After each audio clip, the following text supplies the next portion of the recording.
All right, what's up, people? Oh, Lord, today is the day.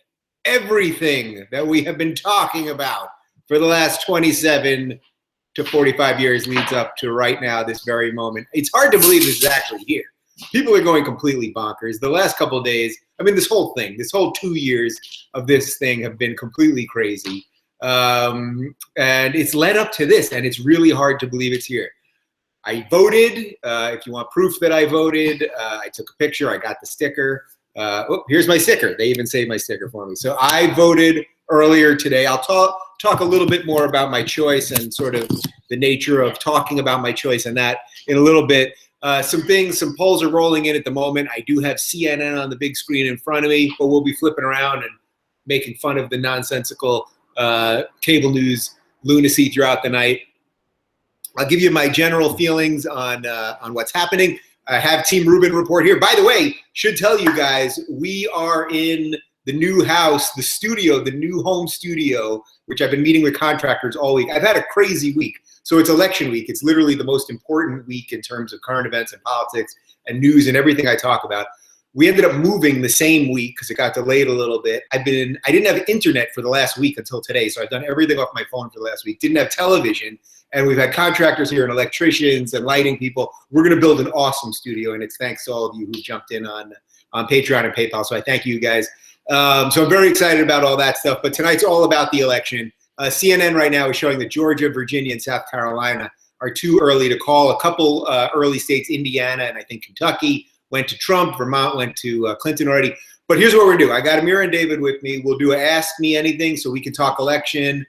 We can talk about my thoughts on everything. I don't know if some of you guys probably saw, I was on Joe Rogan yesterday where we do 3 hours. We did 3.5 hours of non-stop election and philosophy and all kinds of stuff, but really shared my thoughts again on what, sort of went down with Gary Johnson and Trump stuff and Hillary stuff.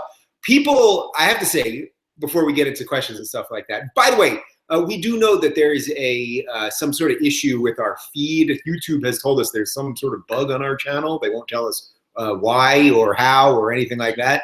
But there is some sort of bug on our channel. And because of that, our videos aren't going out to our full feed. So if you can click like on this and share it to your feed or post it on Twitter or Facebook, whatever, it'll help drive some people here. By the way, if I keep looking up every now and again, it's because I got the guy and gal are waving to me over here, but also I got the TV over here, and David's giving me a big signal here. There's breaking news. There, the CNN's like reporting. Yeah, there's a recent shooting in Azusa at a polling station that's in West LA or East LA. So there was a shooting apparently at a polling station, which is dead in so far, and they're active shooters heavily armed. Jesus. All right. So there was apparently a shooting in East LA, which isn't too far from where we are. So I don't. Sorry, East of LA. So I'm not sure how that's going to affect everything, but it's not up on CNN yet. CNN right now is showing some early Florida things, which have Trump in a way lead. But a lot of that's hard to tell because if they poll certain parts first, or if the results are coming in from heavily Republican areas first, then it doesn't necessarily mean anything. Anyway, it's going to be a wacky night, and I think for all of you that voted, and I hope that those of you in the United States, I do hope you voted. For those of you that did vote, it was so interesting going there because you could feel there was like this palpable feeling of like I voted probably every year since I was able to vote. So it's almost 20 years at this point, which is kind of scary. But there was a real feeling there of like something different this time. Like things were really. I voted in West Hollywood, which is where I used to live before I moved now, and it's a very Democratic heavy area. A lot of gay people. A lot of young families, whatever. So most of the people I sense were voting for Hillary. And actually RuPaul, not Ron Paul or Rand Paul, but RuPaul actually walked out of the polling station as I was walking in. So that tells you a little bit about the neighborhood that I was in. But anyway, one guy walked out screaming, I voted for Trump, make America great again, make America great again. And there's just like this feeling like this feels like a different election. Something really feels different this time.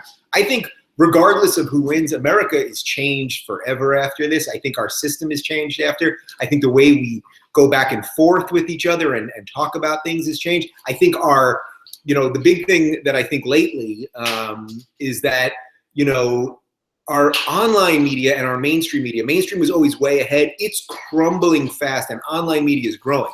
Later tonight, I'll be jumping over, after 2 hours with you guys, I'm going to jump over on Steven Crowder's channel, and he's doing great stuff, even though I disagree with him politically on some stuff, and zippity damn doodah. That's the way it's supposed to be. And then after that, I'm heading over to Ben Shapiro in the Daily Wire studio, and I think a couple other people. I think Glenn Beck's going to be there, and a couple other people, and I'll jump on with them. All right, cool. So, do you want to break down your schedule, so the exact times? Let's do that. Thank you, Amira. On that note, the exact times for my schedule tonight. So I'm here with you guys for the next 2 hours till 9 o'clock Eastern time. There's a chance, I guess a slim chance maybe, that it'll be called by then. I don't think so, though. I think it usually gets called by around. No, definitely not then. Okay, so it'll. My guess is it usually ends up around 11 Eastern is when they officially call it. But you know, this year it's like, who the hell knows what's going to happen at this point, right? And by the way, to my point earlier about when you can't get too much of early, when they only have 2% precincts in, now I see Clinton as a lead in Florida. So, you know, it's a horse race, and it's sort of like watching sports tonight. Anyway, 2 hours with you guys here till 9 o'clock. Then immediately I'll be on Crowder's channel on Skype for a half hour, and then I'm going to run over to Shapiro's studio, and I'll be there till the duration. You know, if the world ends tonight, I guess I'll be with Ben Shapiro. Anyway, the beautiful thing is that what has become very clear to me in the last year especially is that the things that I'm talking about on this show, about the ideas of classical liberalism and really understanding what the role of government is and why we're not voting for a king or a queen, and that the president shouldn't solve all your problems. And by the way, the president is only a third of the government. You know, as I talked about on Rogan yesterday, we got 3 branches of government. We seem to only talk about one, which is pretty unfortunate. But you know, this idea of just like hearing some ideas that you're not comfortable with, talking to people that might be a little out of your comfort zone, and not demonizing everyone that's different from you. So you guys know how I feel about all that stuff. So I'll take some questions. Let's talk about the election. Again, I'll share more about my thought process on everything, and Gary Johnson and everything else. So Amira, if you've got something for me, go ahead. By the way, I'm drinking an IPA tonight. So what are your thoughts on Prop 64, which is medical marijuana? So Prop 64, which is medical marijuana here in California, I did vote for Prop 64. Yeah. Well, I think it's not for medical marijuana. I think it's to legalize. Legalize marijuana. Yeah. So it's to legalize marijuana. Medical marijuana is legal here. I do have a marijuana card. As I've said many times, I don't even smoke that often. I smoke maybe once every 2 weeks or so. I smoke indica. So there's 2 types of weed. There's sativa, which is sort of make you think, and that's sort of where people go paranoid and whatever. And then there's, but I know a lot of my comic friends especially, and a lot of creative types like that because it gets their brain going. I like indicas, which are just chill you out. I take a little puff, I lay on the couch, I watch The Simpsons, and that's it. Listen, as far as the medical part, which is legal here, as I just said, the medical part, it would be an insane thing. Can you imagine if somebody that you knew or you yourself were sick, you had Parkinson's or cancer or AIDS or just any other disease or you busted up your knee and you were in pain and you didn't want to take prescription medication. If there was this leaf that grows naturally that you could grow in your backyard and that you could smoke it and it would make you feel better, maybe bring your appetite back from other medications you're on that cause you to have no appetite, et cetera, et cetera, et cetera. If you can do whatever you could do to help your own body, your own health, what right does the government have to not allow you to do that? So that's on the medicinal front. Now on the legalization front altogether, which is what we're talking about here with this proposition, I'm for it too. Look, people drink beer. People smoke cigarettes. Cigarettes are deadly. Everyone knows it. We read the warning on the package. Alcoholism. Millions of people die of alcoholism a year. From cirrhosis of the liver to all sorts of other health things to car crashes and everything else. No one dies because of weed. That doesn't mean people can't abuse weed and become potheads. There were probably 2 years in my life where I was too much of a pothead. Interesting here. Now Trump just jumped in the front in Florida. So Florida is going to be really interesting tonight. So mark my words early on that. Florida is going to be interesting. Anyway, so obviously I'm for the legalization of marijuana. I think it's good for the economy. I think the idea of putting people in jail for something they do recreationally is ridiculous. And all of us have vices, and the idea that somehow alcohol is less of a vice or something than marijuana or cigarettes. It's just silly. It's just silly and childish. Trump's winning in Virginia very early on too, which is interesting. So that's how I feel about that. By the way, guys, we're going to give preferential treatment because I know there's a lot of questions flying in. So if you are on Patreon and you're watching this and you're a patron, you're one of the 3,000 people, by the way. It's over 3,000 now, that you guys fund this show and you allow me to remain independent, and I don't have anyone to answer to except myself, and I'm beholden to basically you guys and my dog, and that's a pretty beautiful thing. So we are giving preferential treatment on the question front to anyone on Patreon. So you can just comment in the Patreon feed. It's patreon.com/Rubin Report if you want to jump in on that. Amira. Someone says, I'm torn. Do I watch Dave live or Sargon live? I'm torn. Do I watch Dave live or Sargon live? I love Sargon. I think Carl's a great guy. He's gotten a little shit. Carl and I are both, I think he considers himself a classical liberal. We agree on most stuff. He's been on my show. If you haven't seen it, it was early on, over a year ago. I think he's a very good guy. He's gotten a lot of shit because he's been calling out a lot of the Hillary nonsense. And I don't think well, first off, he's not an American, but I don't think he's outright supporting Trump. I could be wrong. But I have seen a lot of that. A lot of people, a lot of liberals that are just angry at the bullshit and then that are defecting to Trump. I mean, I've talked about this before, but when I went to that Milo event at UCLA where Milo and I did a little talk, I talked to all these kids. I'm talking smart college kids, at UCLA, not an easy school to get into, that were saying, I'm liberal and I'm voting for Trump because I'm sick of the political correctness. I'm sick of the language stuff, and I realize the system's broken and all that stuff. So that's why I think the polls in this year particularly, I think the polls mean very, very little because I think there's a whole new group of people voting. And, I just think nobody has a freaking clue what's going to happen tonight. I really, really believe that. All the pollsters, everybody. I think that's the general feeling. On CNN right now, they have a thing on the bottom. It says that a senior Trump advisor said it will take a miracle for us to win. And again, this is all playing the media because now if he starts pulling ahead in an hour from now, then they go, see, now it's a miracle. Like it even feels bigger. And a lot of that goes to some of the stuff that Scott Adams talked about on the show about how Trump has used television, has used media to further his message. So he didn't have to spend a lot. Hillary spent a lot more, but Trump kept his name in the thing. I'm going to down some pizza while we're talking about this, by the way, because I've been running around all day and I'm absolutely starving. Anyway, reminder, just share this thing if you can, because we know the video is not going out to all our feed. And Amira, what do you got? What pundit show are you watching now, and who are you most looking forward to hear their commentary? So right now I'm watching CNN, but we'll be flicking around throughout the night. But it really, this is what I said earlier, but it's become so obvious now. This CNN, Fox, MSNBC, it's becoming meaningless. It really is becoming meaningless. Even if you watch network news tonight, like you don't really know those people. You don't really know what drives them or anything like that. And for the people that are online that are doing this, for example, two of the guys that I'm going to be on with tonight, Crowder and Shapiro, and for many, many other people, that you get to really know our feelings on a day-to-day basis and that we're not that close to it. The biggest problem we have right now, really, between the media and politicians is that they've gotten so close. They party together. They are married to people. They've got people whose kids are on networks that are in campaigns. Man, Jake Tapper looks beat. Look at him.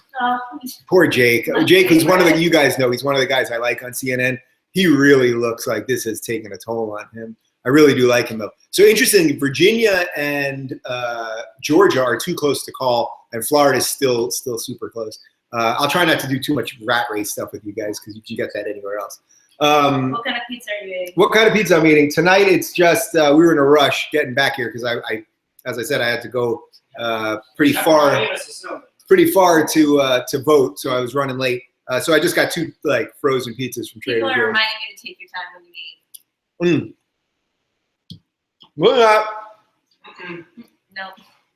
Wouldn't that be fitting, like a fitting way to end the whole thing? Like I choke to death on a live stream on Trader Joe's pizza? Like that would that would be it. That would be the way to end it. Hopefully that does not happen tonight. All right, what else we got? How deep do I make my bomb shelter, and what should I use to reinforce it? How deep do I make my bomb shelter, and what do I use to reinforce it? Well, I would recommend you go check out the Alex Jones channel because I'm sure they're telling you how to prep. Look, the the most important thing is that our system is pretty strong. We have had from every president to the next, pretty much, we've had an easy succession of power. I mean, think about George W. Bush and Barack Obama, right? Obama hugely ran on what an evil motherfucker George Bush was, basically. And at the end of it, even though George W. Bush was a two-term president, he stepped aside, Obama took power, okay?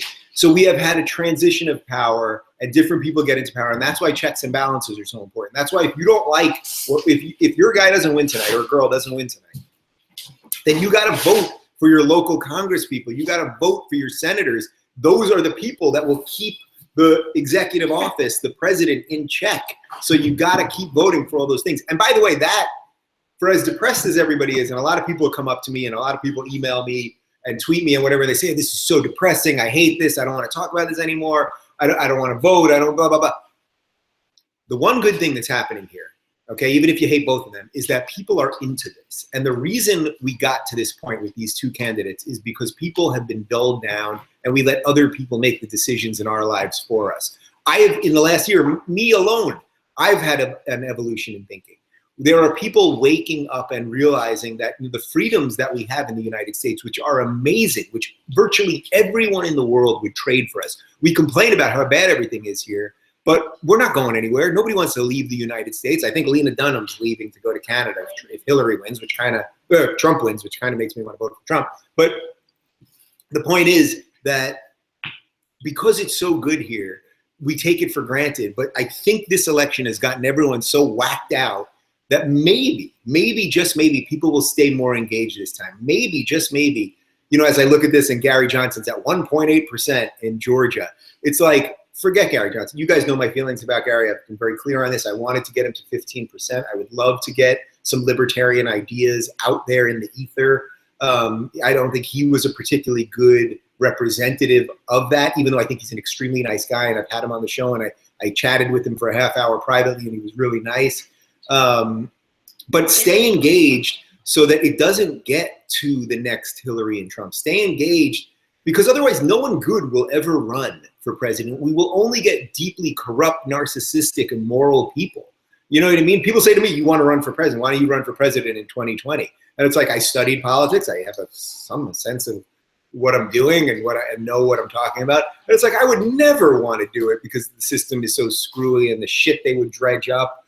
And like, so we need to be better. We need to be better. It's like, we got to look in the mirror. And we all need to be better to demand that these motherfuckers will be better. Because the news isn't going to just magically be better for us. We got to make them better. And you guys, by the way, you are way on the front of this. For those of you that get your news online and you go to people like Rogan or Crowder or Shapiro or any of these people, or any of the left-wing ones, for any of you that do that, you're already ahead because the game is changing. That's what I'm saying. What we're doing right now is becoming more powerful than this nonsense. Now, they're going to have to fight back on that, and they're not going to let up easy. And believe me, they have way more money and resources and power than we do. But the game has just begun, and we're just at the beginning. It's like, I feel like I've been doing this for a long time now, but we're just back at the beginning, and we got to keep fighting. All right, David, what do you got? Richard from Patreon. What would you like to see in the next 4 years if Clinton wins, and the same for Trump? All right. What would I like to see? Part of the chewing, guys. What would I like to see if Clinton wins and if Trump wins? All right, so if Clinton wins, I'll start with that one first because that one's more likely. If Clinton, so interesting, North Carolina and Ohio, both too early to call. This is going to be a long night, folks. We got a long night ahead of us. Look, if Clinton wins, there's some interesting things that will happen because the progressives, who are all about Bernie, they hate Hillary, but they're all backing her pretty much. So you would imagine that once she's in, because they hated Trump more they hated her, so they all backed her. So you would imagine that once she's in, they will put the pressure on her to be more progressive. Now, I would argue that at this point, she beat them. She beat Bernie into a pulp. Bernie got a lake house in Vermont, and that's that. I don't think she's going to feel like she owes them anything, but I think the left will put a certain amount of pressure on her. At that point, what does she have to? She has 4 years at least. So why does she have to placate them? I don't know, because I do think she's more of a moderate, basically. Well, if Trump went, and then just basically, I do think Hillary would try to work with some conservatives, sort of the more mainstream conservatives, Paul Ryan, some of those guys, than maybe Obama did. I do think she would be a little more in politics. You know, a lot of people say that Obama wasn't that interested in the negotiating part of politics. He likes the public part. I think she is into the political part. You may not like her decisions. She's made some terrible decisions, but I do think there's a chance she could get some bipartisan stuff to happen. Wow, Florida is unbelievable right now. It's 48.9, 48.2 to Trump with almost 2 million votes on each side. That's going to be wild tonight. So if Trump wins, look, the silver, if you hate Trump, the silver lining to a Trump presidency is that the media, which has done such a shitty fucking job, you know, I drop my F-bombs pretty sparingly, but they've done such a terrible job for these last 8 years. They've led to the rise of Trump in a lot of respects that I think the media would suddenly realize that power, the president is their enemy, where they wanted to be buddies with Obama. They wanted to give him softball interviews. They wanted to go to all the parties with him and all that stuff. Well, they hate Trump, and Trump doesn't like them. But that's what we need, is an adversarial attitude between the media and the politicians. So in a weird way, the silver lining to a Trump presidency, if you hate Trump, is that it could save the fourth estate. It could save the media in a weird way. Now, I would argue that the media is dead either way. It's a dying dinosaur as the meteors come in either way, because online is here to stay unless they shut down the internet altogether, which I'm sure they have plans for. But so that's kind of where we're at. All right, what do we got, guys? Will any candidate concede quietly? Will either candidate concede quietly? I think the only way that either one concedes quietly is if it ends up being a landslide. Like if something happens where a couple of the swing states, you know, if Ohio, Florida, Colorado, a couple of the others really go early, but it doesn't look like that's going to happen, then you have to concede early. I will say this, Hillary, if you look at Hillary's stage that she's supposed to speak from tonight, it looks pretty grandiose and over the top and huge. Trump's does look much more subdued, which would imply that seems a little bit more like a concession stage than a winning stage. But you never know. You just never know. So we'll see what happens. But I would say if it's close, look, both of them, for all the people that keep saying, well, you know, Trump's not going to concede and blah, blah, blah. If it's close, I don't see why Hillary would either. But that's what I'm talking about. We have to have you have to believe, you either believe in the system or you don't. And if the system says this is what happened, then you have to believe it unless you have evidence, real evidence that something shady went down. As I love to quote Carl Sagan, with extraordinary claims require extraordinary evidence. So if you have real vote rigging, I'm not talking about the shady shit that the DNC did with Project Veritas, which is absolutely shady. The DNC and what they did to Bernie, they've done shadier shit than the Republicans this time around. That's just a fact, unless you guys know something that I don't. But doing shady shit is different than actually rigging an election. But if you guys have evidence of that, I've seen some things on Twitter today where people were pushing things and certain, you know, Trump wasn't coming up or whatever it is. So we'll see. All right, what do we got, guys? What cabinet position is Donna Brazile going to get? You can chew. Everyone's concerned that you're not chewing. Yeah, everyone needs you to chew. We're very concerned about the chewing. And the You know, I will say something. I say this sometimes, and I really genuinely mean it. But everything I say here, I mean. But I really do mean it, that I really think we have the best commenters on all of YouTube. The fact that you guys were worried, am I chewing enough? I always say how we look at our videos, and of course you get a certain amount of trolling, a certain amount of people just shit posting and all that, and that's all well and good. You know, I have no problem with that. But so much of it is on point about the topics that we're talking about and debating back and forth, and that's so rare on YouTube. Go to any of the other channels. Go to the channel that I used to work for. I mean, I see what's going on over there. It's a disaster.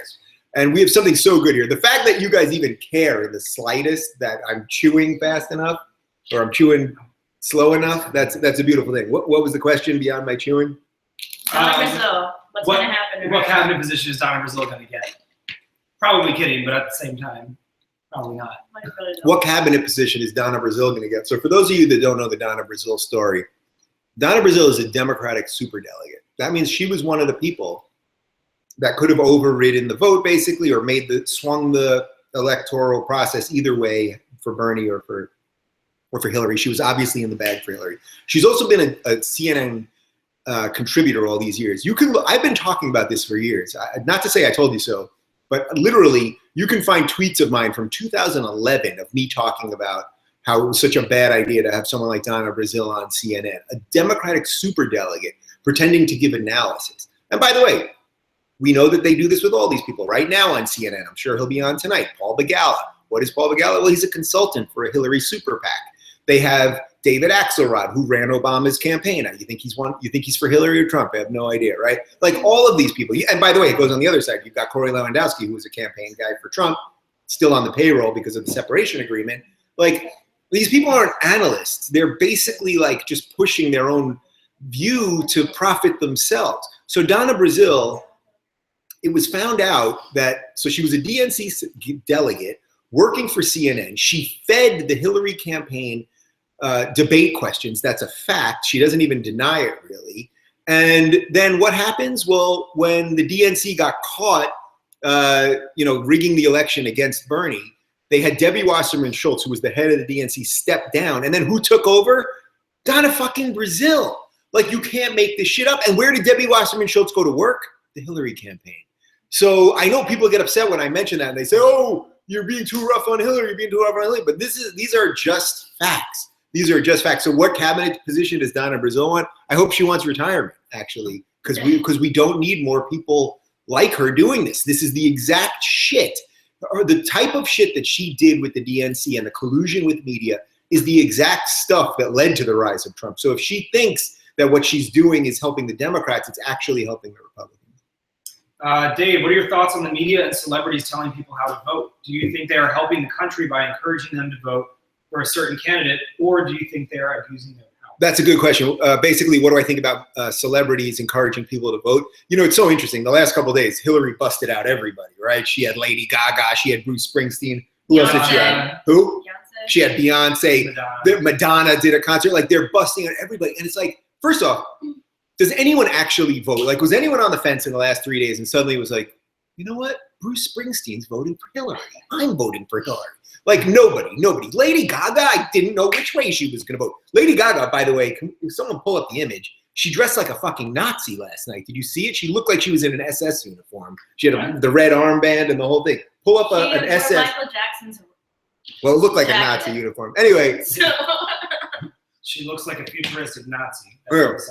There you go. it was So, literally Michael Jackson's. Oh, well, she does look like Yeah. a Nazi. I don't think it matters. I really don't think it matters. There might be some more politically savvy celebrities that get people to change their vote. So a guy like George Clooney, whether you agree with him or not, I do think he has a command of the issues that he cares about. And I think some people might say they might listen to him more on certain ideas.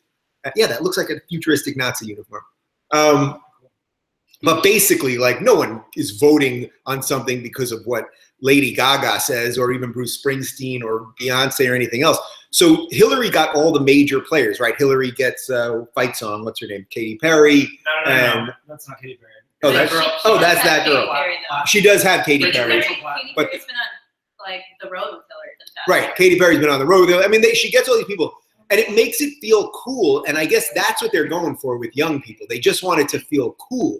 But the job of the president and running the government isn't something about cool. I would love to have a dorky president who couldn't dance, who was socially awkward, but could get shit done. And I don't know that the celebrity thing, it feels kind of gross, actually. Like, it just feels sort of like, oh, like, these are all the people in power. These are the same people who go to all the parties and go, are in it. They're all in it together in a way, protecting their own thing. And I don't know, like, if anything, that proves some of this elitist stuff, right? So I don't think it makes anybody vote for them, really. People are loving the new couch. Where is it from? Oh, I'm so happy to hear that, everybody. They're loving the new couch. They say Rubin's Couch 2020. Rubin's Couch 2020. Yeah, that's good. So you guys know, so I've been on IKEA furniture my whole adult life. I'm 40 years old. I mean, I'm not kidding. Since I've been out of college, I've been on IKEA couches. Finally, when we made this move, I decided to do something nuts and get a new couch. I got this from a place called Scandinavian Designs. I don't know if it's, I think there's a couple stores in Cali. I don't know if they're elsewhere. They are. Check it out. It's ScandinavianDesigns.com. I'm not getting sponsored by them or anything.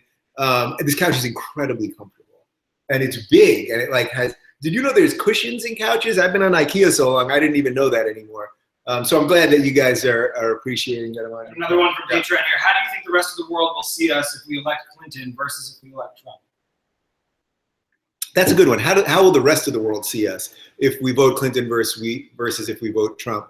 Look, on one hand, we shouldn't care that much what the rest of the world thinks. It's like if your family was having problems, you got to deal with it internally with your family, not worry about what everyone thinks of your family. So I do think it's a little bit of a slippery slope when you start worrying about what everyone else thinks, and also what everyone else thinks. Look, what the people in Saudi Arabia think is very different than what the people in Paris think, and all that kind of stuff.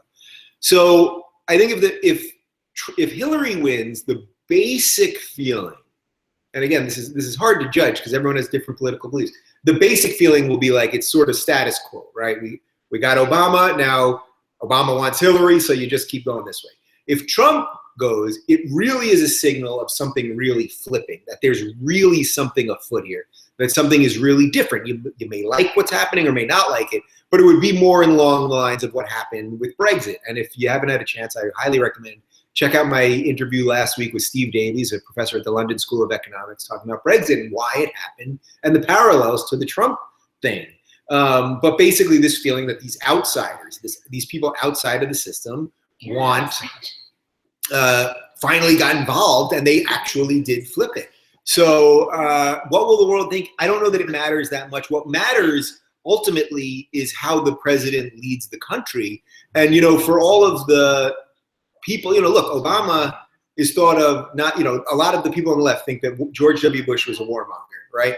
Obama's been droning all over Pakistan and Afghanistan, and I'm not saying he's a warmonger, but the thing is, when it seems to me that once you pick a side, once you say, I'm all Democrat, I'm all Republican, and that's what everyone's doing more and more and more, but you guys, which I think is the new thing, I think what we're creating here and what a few other online people are creating is the new thing, are starting to go, wait a minute, picking either one of these teams is idiotic.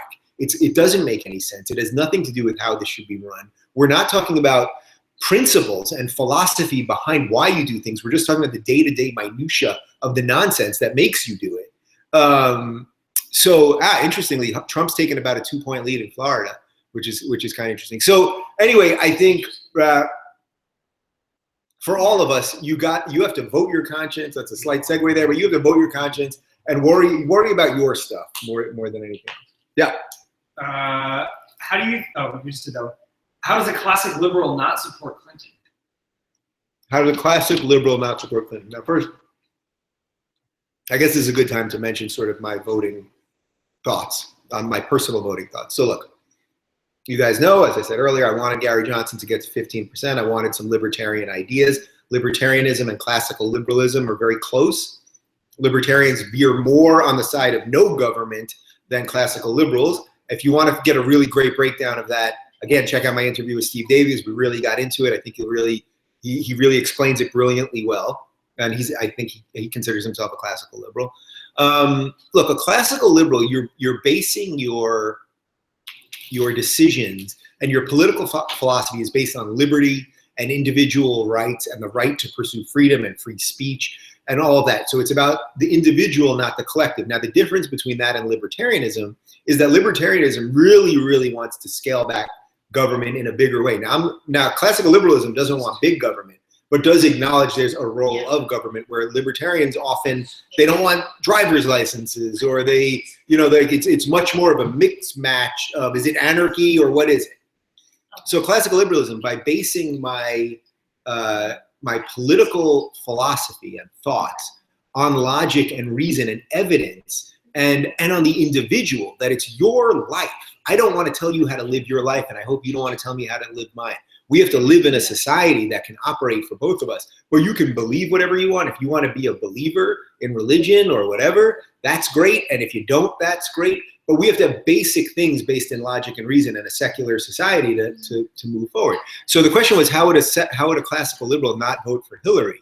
Oh, well, I'll pause there and just tell you kind of where I'm at with the voting thing. So look, that's what I wanted, was for Gary to get there, and then it was going to crumble, but some ideas would have got out there. My feeling on saying who I voted for, and who knows where we'll be at in 4 hours, maybe I'll change my opinion. But I did vote today, and my feeling basically is that for me to share that with you, look, I hold nothing back from you guys. I don't ask them to edit any questions. I respond to you guys on Twitter, all that stuff. You guys know as much about my thinking as I know, really. But my hope is that this show grows and grows and grows. And we know that it is. We know what's happening here with the numbers and the growth and all that. And we're scaling it, and we're working on some other business things and all that. My hope is that I'm able to get Trump or Clinton or whoever else appears next. And if I was to tell you right now, well, I'm supporting this one or I'm supporting that one, A, it doesn't move the dial in any real way. But it does then color how I would be seen by the public related to interviewing these people. And I promise you that when, not if, but when I get either of them or both of them, I will hold their feet to the fire equally, regardless of which one of them's president, which one of them's the loser.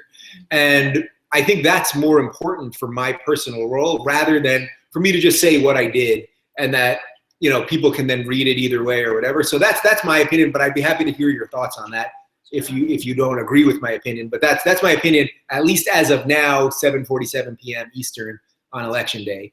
So there you go. David. Musk said it doesn't care about the results of this election because the president doesn't have a lot of power. What do you think about that statement? Somebody said that they don't care about Elon Musk, really? Mm-hmm. So Elon Musk said that he doesn't care about this election because the president doesn't have a lot of power. Or as much power as we think. As much power as we think.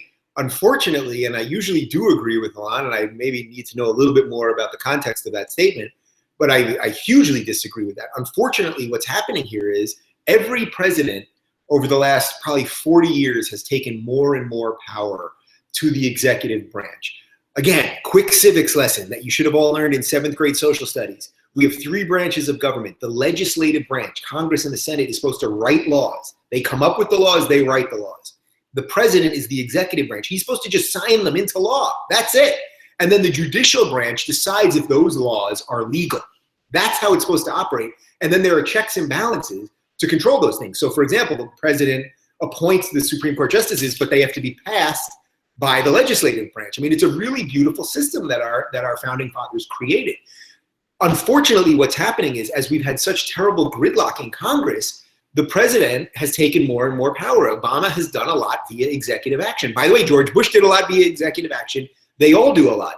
And it seems like this is why people screaming about Hillary and Trump, guys, we're not voting for a king or a queen. We're voting for a third of the government. If you would pay enough attention to those other parts, then it wouldn't matter that much, actually, if these people won or lost, because they'd only be a piece of the puzzle, not the whole fucking board game. So I don't know. I'd like to know a little bit more about what Elon was thinking, about the specific quote. But I would very much disagree with that. The president of the United States has an incredible amount of power, probably too much power, and because our system is so whacked right now, there's no one in Congress or the Senate that could stop these people, short of us going into some massive impeachment process and real constitutional crisis. So we have to, and that's why I would be for more limited government. The government shouldn't do that much, I personally don't think. The government should make sure we have roads, make sure that we're safe, have a strong military so that we don't have to use it. I think keep taxes low so you can do with your dollar what you want. And I'd be for states' rights. Let's be governed by people locally rather than across the country in Washington, D.C. What about the Supreme Court element of it? What about the Supreme Court element of it? The winner of this election will put a very important seat on the Supreme Court. So the best argument that I think I've heard from the Hillary people is the Supreme Court argument. Because look, when they talked about Roe v. Wade, so Roe v. Wade, what Roe v. Wade did said that abortion was a federal right, meaning that states couldn't override the federal government and say that abortion is illegal. So if Roe v. Wade, just to be clear, if Roe v. Wade was reversed, it wouldn't make abortion illegal. A lot of people think it would make abortion illegal. All it would do is boot abortion back to the states. Now then what could happen is certain states, say Kentucky, might then pass laws to make abortion illegal, which I think would be a problem. Now, I've said many times, I don't love abortion. I'm not a huge proponent of abortion, but I personally would not tell a woman what to do with her body. Now, that being said, I think there's a point in the course of a pregnancy when there is an actual functioning living thing in there. And if you're not going to allow women to have abortions, well, then what role does the state have? If the state is saying, we're not going to let you do something with your body. Does the state then have a responsibility to help you after? You know what I mean? If they're going to force you to go to term and have that child, well, then the state have to give you something to do that. I know a lot of you, I'm sure, are saying no to that. But these are the discussions we have to be having. So the best argument that I've heard for Hillary is that Trump now is saying he would flip Roe v. Wade. He would put on justices that would flip Roe v. Wade. That makes a lot of women and pro-choice people concerned. That's fully legit. Frankly, I think he's bullshitting on it. You know, right now it sounds like he's against gay marriage, sort of. I think he's bullshitting on that too. I think he's a New Yorker, and I think that's the funny thing. The Christian conservatives that are backing Trump at record numbers, really high. They're really all in it on Trump. They're picking the least Christian conservative guy out there. The truth is he's not against abortion. The truth is he's not against gay marriage. And in a lot of ways, he's been the most pro-gay Republican ever. He was on stage with a gay rainbow flag last week. He spoke about gay marriage at the gay people at the Republican convention and got an applause break. And Peter Thiel, who's openly gay, who I think is really fantastic, and I'd probably vote for, he spoke at the RNC. So the Supreme Court's an interesting thing, because I don't know, is Trump just lying about those things? In which case I would be less concerned, because I think if he was just lying about them, then it would be all right. But if he isn't lying about them, I could see full reason why a lot of people would vote for Hillary on those things. Is the world in for a Brexit shock with a Trump landslide? Is the world in for a Brexit shot with the Trump landslide? It is 7:52 right now, Eastern. I do think it's possible, is what I will say. I've said it all day. I've had people messaging me all day saying, Dave, what do you think? What do you really think? What do you really think? I say, well, just watch my videos. I'm telling you what I think. What I really think is that if the Trump people, who are as enthused as they seem to be, if they really come out in record numbers, not just tweet, I'm not just talking about Pepe Frog Harambe stuff, but if they really do, then he really could win. But if they don't, if this just ultimately ends up being, for all the screaming on both sides, if this ends up being just a sort of normal election, which will probably have higher turnout in general, but not like crazy turnout, then I pretty much think Hillary has to win. Pretty sure that would how it goes. What do you think will happen in Milo's future if Daddy loses tonight? Will he lose credibility? You can chip. Yeah, that's true. People are saying smaller bites. Also, would be good for you. All right, people are saying smaller bites. All right. So the question was basically, what do I think will happen to what do you Milo think after this? Right now, if you guys turn on CNN, not that I want you to stop watching this, they're showing the Hillary stage. That looks like the stage of someone that just won. Like, that's the stage of someone that's preparing to win tonight. And if you look at the Trump one, it's much, much smaller. Which, if you remember, when 8 years ago when Obama beat McCain, Obama had these colossal things. It was over the top, looked like Rome. And McCain that night was in like the back of a hotel in this like little dingy thing. So who knows? Maybe they have some internal polling stuff that we don't know about. So the question was about Milo. What do you think Milo's future? What do I think Milo's future is? Look, I like Milo. Will he lose credibility? I've said it many times. I really do like Milo. We've hung out personally. He's been to my place. We've had dinner. I really like Milo. I think what he does is important. You know, not everyone will listen to a measured conversation between Dave Rubin and some other person. Sometimes people need to hear the something crazy to wake up. And I've heard a lot of people say that to me. I didn't know who you were, but then I saw you with Milo, and he said some crazy shit. You said some sane shit, and that's changed the way I think. Well, that's a beautiful thing. And you know, I would say that what is his future if Trump loses? Look, being in the opposition can be pretty good. You know, it can be pretty lucrative. It can be pretty successful. And maybe if Trump loses, you know, they're saying maybe he'll do a Trump TV thing. I don't know. Does Milo get a show on Trump TV? Milo will be fine. Milo is for Milo, and Milo will be just fine. All right, let's see here. Do you think there is any possibility of violence depending on the result of the election? Whatever it may be. Do I think of any possibility of violence depending on the results? I think if it becomes really close, if it's really, really close and Clinton just ekes by, I think Trump people are going to feel it was rigged because of some of the language that he was using. If they go out on the streets, who knows? If Trump wins, do I think that the Clinton people, look, there was a lot of violence at the DNC that wasn't really shown by the mainstream media. There was a ton of leftists and socialists and whatever burning cop cars and breaking things. So there's plenty of violence opportunity there, probably more in a way, even though I know that's against conventional thinking, that there would be more violence on the left than there would be on the right. But that's sort of what we've seen over the course of the last year. I do think it's possible. I really hope it doesn't happen. And that's also the issue when you ramp up the rhetoric the way it's been done and you make this about personal attacks and all this bullshit instead of issues, then people start thinking that it's their right or their duty to do some crazy shit. So I do think, I don't know, my guess is there will be some instances of it this time around. Hopefully nothing cataclysmic, but I think there will be some. Dave, do you like the Libertarian Party better than the Green Party? How much time have you spent watching Jill Stein interviews? Do I like the Libertarian Party better than the Green Party, and how much have I watched of Jill Stein? So the Libertarian Party as a party is pretty bad because it's hard to get a whole bunch of libertarians, people who are talking about individual freedom. It's hard to get them in a room and say, guys, agree on something because it's about the individual. So it's a lot easier to galvanize people around the collective. The Democrats have done this really well, and that's why they focus on, we want to get blacks and we want to get Latinos and gays and whatever.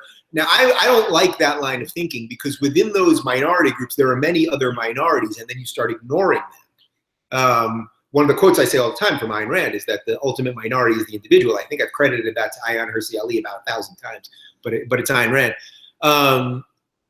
So the Libertarian Party itself, look, when's the last time one of you voted for a Libertarian down ticket, for the Congress or local state senator or something? Pretty much never, I would bet. I would love to know if someone here has. They haven't created a party. They've gotten on the ballots, which is just fine, and then they haven't created a real party. So it would be great if we had some libertarians running down ticket. That would be great. The Greens, it's also very similar situation of a disorganized party. Jill Stein, I think, is a bit of a conspiracy theorist and a sort of a nutbag. Her VP candidate has said some strange stuff, and she's far to the left. So that means bigger and bigger and bigger government. That government is the answer to everything. So of course, you guys know at this point, I would be much more for someone on the libertarian side than I would be on the green side. That being said, the word green is associated with the environment, and I am for doing things that would be good for the environment. When there are ways that are sensible and practical to make decisions that will be good for the environment without destroying humans for some other reason, of course you got to do those things. Hillary's taken a pretty sizable lead in Ohio, which could be interesting, by the way. Why don't you just do a reset and tell people where they can find you tonight? All right, let's do a little radio reset for you guys. This is it. This is the big election. This is what we've been doing for the last year. It's like we've all been fucking for like a year, and tonight is the climax. And what happens tomorrow? Do we ever see each other again? We'll find out. Tonight, I'm with you guys for another hour till 9 o'clock Eastern, and then I'm jumping on to Steven Crowder's channel for about a half hour, and then from there, I'm heading over to Ben Shapiro's studio with Daily Wire guys. I think Glenn Beck's over there and a couple other people. So I'm looking forward to doing that, and we'll see what happens. Look, I'm going to stay with Shapiro as long as they'll have me. But if this thing goes late into the night, I'll probably jump back on here later. And it's crazy. 17 seconds, it says. Next poll's about to close. It's a crazy time we live in. People really, I would wonder how many of you guys over the last couple of weeks, you'd be at dinner. I had two friends over for dinner a couple of nights ago, and we were talking about family and life and whatever. And then it got to the politics thing towards the end of the dinner, and everybody was like, no, well, let's not do it. Let's not do it. All right, so CNN's rolling out a couple things here. It looks like Hillary won the things she was supposed to win. Illinois, Jersey, what else here?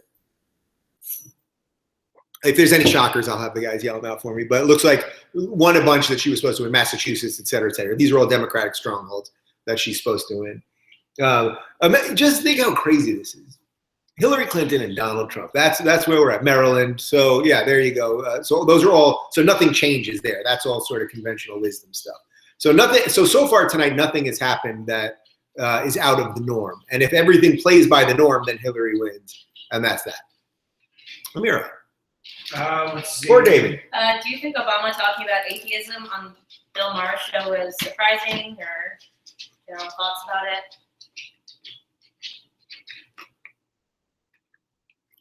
I'm chewing slowly for you guys.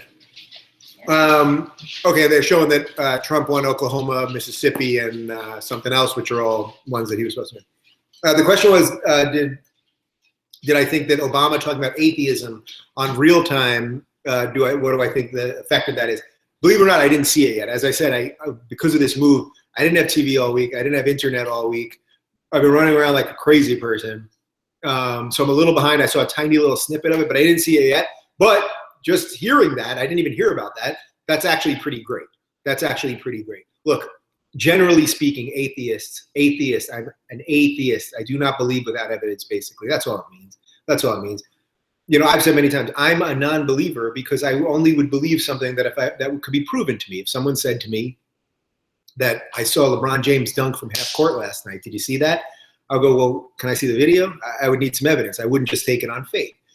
That being said, I don't care what you believe in your own private life. If you believe in this flying spaghetti monster, or you believe in whatever religion you believe in or practice you have, as long as that doesn't infringe on my rights as a person, then I have no problem with that. Now, the problem is that religion and politics have become really intertwined. I mean, we know that the Christian conservatives are seriously backing Trump, and you know that they're preaching about that at churches, and I'm sure that's happening in all kinds of other religions. Emma has just about had it with the election. She's just right there. Yeah, she's right there. Okay, so she's had it. So that's what I would say about that. David.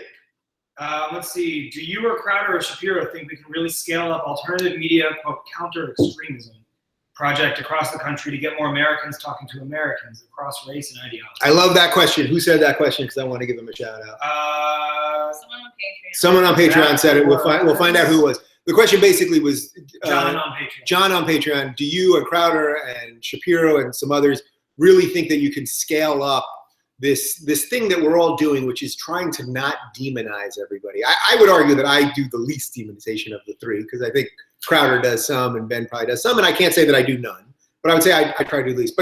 But really scale up what we're doing, and can we really make this bigger than this crap on CNN and the partisan crap on MSNBC and Fox and all that? Yes, I absolutely believe it. I'm working on things right now that I can't really talk about publicly that I think can make that happen. There are people want it, they are aware of it, but you know, it's like people don't they don't know it until they have it. And that's why it's so important that you guys that are watching this, you know, again, how appreciative and humbled I am by the 3,000 of you, the 3,000 people that donate to us on Patreon every month, whether you give $1 or $100 or whatever. You allow, it's not that you're not just doing this for yourself. What you're doing is you're basically funding our ability to do this for all the other people, right? For the people that don't have as much money or aren't as generous or whatever it is, you're funding that so that these ideas can get to other people. And I really mean this. If CNN came to me next week and offered me $1 million deal, I would not take it. I really would not. Now, that doesn't mean there are other partnerships that I think can really get this to scale level, really start some sort of new network or something. There's all kinds of ideas I have in conversations that we're having all the time. And I think it's ready. It's ready for that. But for now, I'm fully enjoying the independence of this. But we need allies. You know what I mean? Like, we need allies. Like, it's not... Boba Fett was probably a lonely guy being a bounty hunter. You know what I mean? He hung out with the other bounty hunters, but, you know, that's it. And you want allies in this space. And, you know, interestingly, as a sort of disaffected liberal, right? As a liberal that calls out the regressive left, I don't have many natural allies. So I don't have, you know, like we've got the regressives and you guys all know who they are. But a lot of the allies that I found, I disagree with politically, but we stand on the same principles of free speech and stuff like that. So it's strange for me in a way, because the people that I feel I have the most in common with aren't people that I necessarily agree with politically, but I agree with sort of on a moral sense or a philosophical sense about this stuff. And I don't know, it's actually been kind of cool. I've met a lot of interesting people over the last couple of months. And yeah, I was actually at I'll give you just a little sidebar story here. I was at a event that Dennis Prager, some of you guys may know Dennis Prager. He does he's a conservative talk show host. I've done Larry King's show with him before, totally nice guy. And I was at an event that he threw maybe 2 weeks ago. And he's a conservative, and we disagree on some stuff, and we've disagreed on stuff publicly, by the way. And he gave a speech, and in his speech, it was so clear to me that he was trying to reach out to people like me. And I thought, wow, there's something there. So I emailed him after, and well, we'll see. But I think there's room for sane people to find each other. The average conservative is not the enemy of the average liberal right now. There are far bigger enemies that we both have to fry. So there you go. Dave, do you feel like Trump voters in some way have a point feeling alienated, looked down upon, disrespected by the left, aggressive left, politically correct mainstream? Yeah, I do. The question was, do I think Trump supporters have a point feeling looked down upon by the mainstream media and, that they're mocked and all that stuff? Yes, I absolutely do. I think, and this is why I've been fighting against the left for so long, what's happened to the left, or what I've seen happen to the left. Because if every time someone does something, your argument is, you're racist, you're gross, you're a bigot, you're an Islamophobe, you're a blah, blah, blah. That's not an argument. That doesn't mean there isn't some semblance of truth sometimes to that. Some people are base their decisions in bigotry, true bigotry. Most people don't. And if your arguments are non-starters, every time someone argues with you, you go, you're a bigot.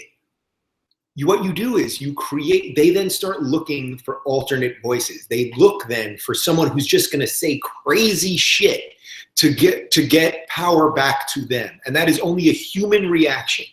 And you would do the same thing if you were constantly undercut and every belief you had, if you were belittled, your religious beliefs were belittled, or any of your personal beliefs were belittled all the time and mocked on television all the time and whatever, you would start turning to other people that maybe you don't even like Trump or trust Trump, but you just want somebody to say something that sort of sounds like something important to you. So I do think that if the left had been better, if the left of these last 2 years, and that's why I've talked about this so much, it's not out of great joy, it's out of depression sort of what's happened to the left. If the left would have been better, I think they could have picked a better candidate than Hillary, and I think they could have stopped someone like Trump, and we would have had a more sane election. That's really what I think. By the way, the popular vote right now is 3 points ahead to Trump, which is interesting. He's got about 500,000 more votes. It was around 7,900 for him. We could have a situation here tonight, by the way, where Trump wins popular and Hillary wins electoral, which happened to Al Gore, by the way. But I think all hell would break loose this time because he would really feel he has a mandate by the people, and people are so angry at the system. So that could be an interesting place to be at. Where are we at, guys? What do you feel like the future of libertarian socialism is in the United States, expected to each candidate? What do I think the future of libertarian socialism is? I have literally no idea. That's what he said. I don't know what that means. Comment again, and we'll try to find it. Libertarian socialism doesn't sound like those sound like complete opposite things. Maybe you meant libertarianism and socialism. Maybe you meant libertarianism and socialism. Look, I think for libertarianism, I hope that it starts taking root in a new way and people start understanding the role of government and why taxes should be low and why you should care about liberty and the individual, and you shouldn't care who somebody sleeps with or what they smoke. So I hope that takes root. I seriously hope socialism doesn't take root. I believe that what you earn is yours. I believe in limited government. I don't want to blame the patriarchy and the white male for everything. I spoke at a school in Santa Monica this week, a high school in Santa Monica, and there was a guy running for president, I think, for the Socialist Party. I forget his name. And all he kept doing was blaming everything on the patriarchy and white males and blah, blah, blah. And I saw some kids were into it, like actually listening to him, and it sounded so absurd. So finally I turned to him and I apologized for being a white man, and actually it got a big laugh from the kids, so they started realizing how ridiculous it was. But socialism has never led to more freedom for anyone. It's all nonsensical theory that has led to a lot of deaths. So I do believe in capitalism. Now we have a problem here with crony capitalism that has allowed the rich to just get richer and richer and richer. But capitalism has brought more goodness to more people than any other system that I know of. That doesn't mean it ain't flawed, because it is. Do you think that Clinton will try to blame a Republican-controlled Congress if she gets nothing done in 4 years as president? Yeah, of course. Will Clinton blame a Republican-controlled Congress if she doesn't get anything done? Of course. I mean, the whole system is screwed. That's why a lot of people are into Trump. The system is in gridlock.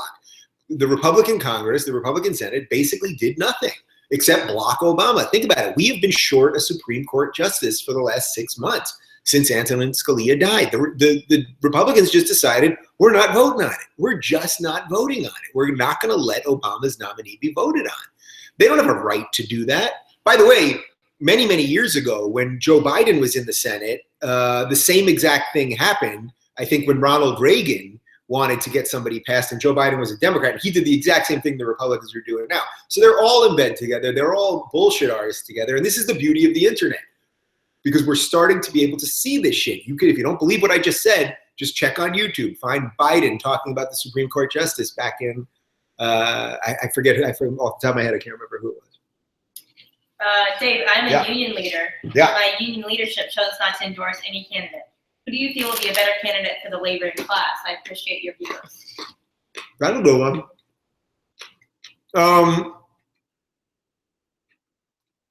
The question is from a union leader, and he said that their union chose not to endorse anybody, which I think is good, actually. Everybody endorsing everybody. Newspapers endorsing everybody. It's so absurd. Newspapers are supposed to be impartial. Of course they're not. But it's like they throw it in our face. Like, of course, the New York Times is for Hillary Clinton, obviously, more than Donald Trump. But endorsing him, it's like, yeah, guys, that's how it is. That's just how it is. So I would say, who do I think is going to be better for the labor unions and the working class? It's hard to say, because this whole election has been so hard to really understand how these people would govern. I think you have a better sense probably of how Clinton would govern, basically like Obama. So if you think that that Obama's been basically good to the working man, which I know a lot of people obviously in Pennsylvania and blue collar areas and in upstate New York especially don't think he has. But if you think he has, then that makes sense. Trump, it's a little harder to say, but generally being for lower taxes, so more money in your pocket is good. It's just I don't know that I can give that one like a really sensible answer, because that's the issue with Trump. We don't know how we would govern. So it's hard to say. I wish I could give you a better answer on that one. How's the home studio coming along? How's the home studio coming along? All right, let's stop talking about the election for just a second. I'm very excited. We just moved in here last week. I've met with contractors and electricians and lighting guys and flooring people and a gajillion other people. I haven't shown the studio publicly at all. So it's the garage, by the way. It's a two-car garage with a nice high ceiling. We're going to build it into something really awesome. It's a little wider than a two-car garage. We're going to do some really, really cool stuff. And by the way, you guys that have all joined us on patreon.com/Rubin Report or hooked us up on PayPal at rubinreport.com/donate, you guys have enabled us to do this and remain independent. We're going to start doing more shows. We've already doubled the shows as of a couple of weeks ago. We're doing 2 interviews per week. We're thinking about doing like a weekly news thing, some more live streaming stuff from the studio. I shouldn't be on my couch right now. I should be from the studio. We should be Skyping people in. Like, we're going to do all that kind of stuff. So the build will begin probably this coming week, or I know it is actually. We have the guy, actually on Thursday, we have the first pieces of it being built. And then they're telling me it's only going to take 2 weeks, but contractors, that could mean 2 years. So we'll see. But in the meantime, while it's being built out, don't worry, we have a bunch of content waiting. We have an interview with Michael Shermer coming up, Andrew Clavin, Liana Kersner, a couple other people. And we'll do Skype interviews that, I may have to do it, sitting right here or wherever it is, but we'll do Skype interviews. Right now, by the way, Florida is dead tied. It was off by like 86% in, too. That with 86% in. That is wild. North Carolina, Ohio, Pennsylvania, New Hampshire, Virginia, all too early to call. I mean, those are all the swing states right there, or those are the early swing states. So that's really, really interesting. We got a long night ahead of us, guys. All right, where are we at? Do you think it's a good thing that people are voting for Hillary Clinton, not because she's a woman, but rather that she's the lesser of two evils? Or they like her policies more? Or is it bad that people are voting for her as a lesser of two evils? So the question basically was the lesser of two evil thing. If you believe that they're both evil, if you believe that Trump is a narcissist with no moral center or whatever that is, and if you believe that Hillary is deeply corrupt and the Clinton Foundation was up to no good in WikiLeaks and the connections with the media and all that, if that is voting for her as the lesser of two evils, is that, I guess the question really is that a sensible thing or a moral thing or something? I think that's a personal choice. I really do. Like, I understand the people. There's a certain amount of people that say, look, I think both of these candidates are terrible. And I don't want to put my name attached with either one of them. So because of that, I'm not going to vote. Now, I believe that you have to vote one way or another. Vote for Jill Stein or Gary Johnson. Like, you got to find somebody in the mix to vote. by the way, George Carlin, who I respect more than almost any human being to have ever existed on earth, had a great bit about why you shouldn't vote. So, you don't always have to agree with everyone, even your heroes. You're allowed to disagree with sometimes. So the lesser of two evil thing, I understand it. I think that more Hillary people are choosing that choice than Trump people, obviously, because he's a wild card altogether. I think that's unfortunate. Look, in a situation where if you think we have two shitty candidates, but you really fear Trump's moral center or whatever, you don't want his finger on the button or whatever, then you make the choice based on, it's all a calculated risk for you. So I think that's a fine way to make a decision. It's a depressing way to make a decision. Is this the beginning of the second American Revolution? Oh, man. Is this the beginning? Jamie?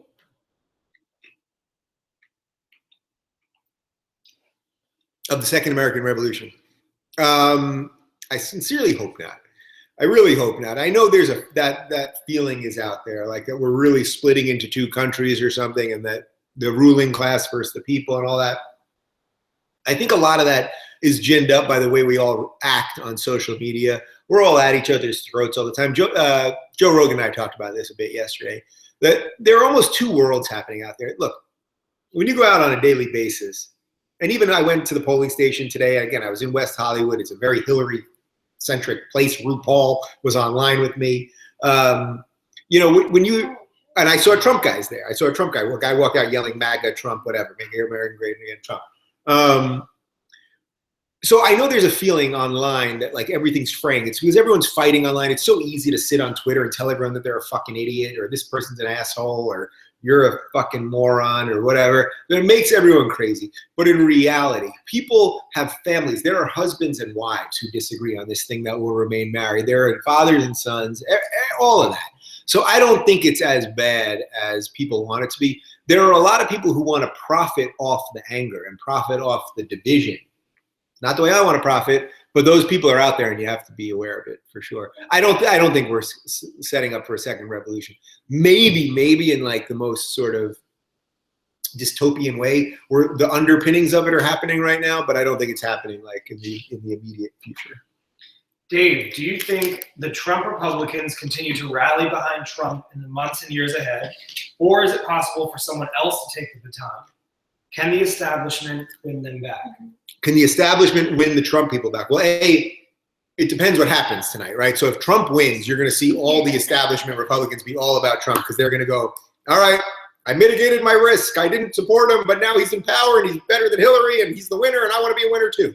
So they were going to all jump on that. If Trump loses, that's the interesting piece because do the Trump people and the mainstream Republicans, conservatives, have almost nothing to do with each other. What does Trump and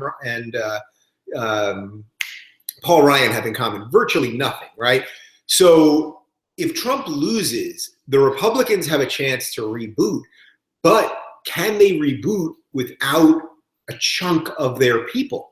If the Trump people will never go back to them, which I suspect a lot of them won't, how does the GOP reboot with a huge piece of it missing, considering it will have lost to Hillary and lost to Obama?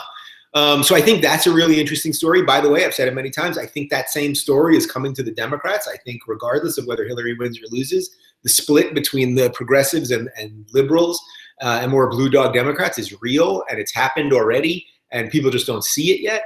I think a lot of you guys see it, but I think that the sort of mainstream thing hasn't percolated up yet. So I don't know. Basically, it depends on who wins tonight. But assuming Trump loses, going on that assumption, does he then make overtures to the conservatives to sort of form a new party, like just really bring the Trump and the conservatives together? Or does he just say, fuck you? He may not even want anything to do with politics anymore, and then like let some new leader take care of the Trump people. And then what does that mean for the future of conservatism? Probably something not very good if you like conservatives. Shouldn't the Supreme Court be apolitical? If the judges are being nominated by the politicians, they would just be tools and not doing their job, which is interpreted the Constitution objectively. I think that to interpret the Constitution. Yeah, so basically the question is, shouldn't the Supreme Court be apolitical? And because they're being appointed by political people, there's obviously a political bent behind it, and that shouldn't they strictly govern by the Constitution or strictly make their decisions by the Constitution. Yes, of course, in theory, of course, right? But, people have different judicial philosophies. So when Trump says, I'm going to appoint people that'll get rid of Roe v. Wade, what he's not saying is he's going to find someone that publicly has said, I'm going to flip Roe v. Wade, as much as I'm going to govern in a way that will be more for states' rights, let's say, in that particular, in the Roe v. Wade instance. Man, Florida is 0.1% off.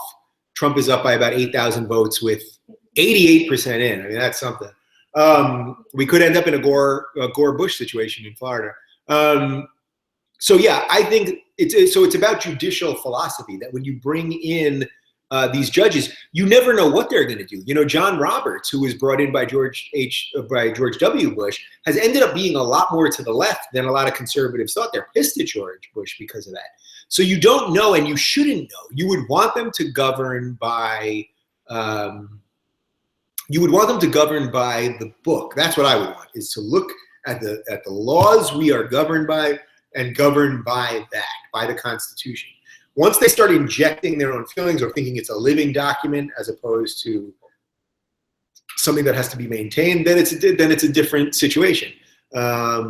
So yeah, I agree with you. And look, our system's pretty great, but that is a little bit of a flaw of the system. It's a political process to get people to be apolitical, to be judges. That's a bit of it's sort of like an oxymoron, but it may just be a flaw that we have to live with. Is the GOP just fucked? Is the GOP just fucked? Basically, yes. If by the GOP you mean the Grand Old Party, which is the gayest name ever, if you mean those people, the standard conservatives, then they are fucked. Because if Trump wins, they're really on the outs. And he's vindictive. And he's not going to go with their overtures, I don't think, unless they come groveling to him, which he would love. So the standard Republicans really are kind of screwed at the moment. If Trump loses, it goes to what I said before. If he loses, well, then I guess they have some leverage to form a newly passionate party with the Trump people. But we'll see. But I think the Republican Party as an institution really is banged up and in trouble right now. Okay. Dave, do you think did you already ask this one? Yeah, we already asked that one.